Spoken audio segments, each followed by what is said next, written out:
માખણીયો ડુંગર આ નામમાં જ કંઈ ખાસ છે નહીં? ચાલો જાણીએ એની અનોખી ગાથા. તો આ છે એક એવું પવિત્ર સ્થળ જ્યાં શ્રદ્ધા અને પ્રકૃતિ જાણે એકબીજામાં ઓગળી જાય છે. પણ સવાલ એ છે કે એક ડુંગરમાં શ્રદ્ધા અને પ્રકૃતિ આ બંને એક કેવી રીતે થયા?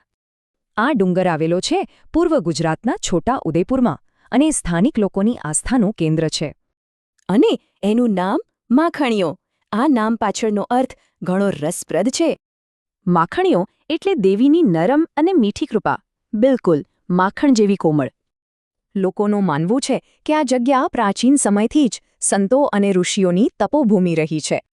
અહીં એવી ઊંડી શ્રદ્ધા છે કે આ ડુંગર પર દેવી દેવતાઓનો સાક્ષાત વાસ છે.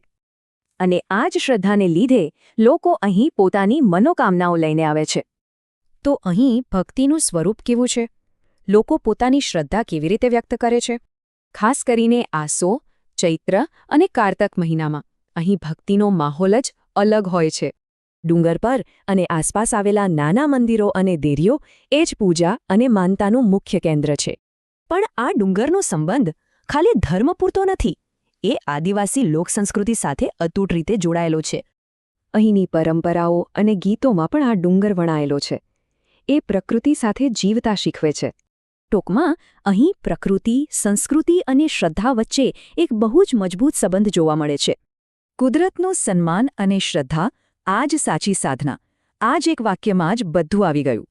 આના પરથી વિચાર આવે કે જ્યાં પ્રકૃતિ પોતે જ એક મંદિર હોય ત્યાંથી આપણે શું શીખી શકીએ?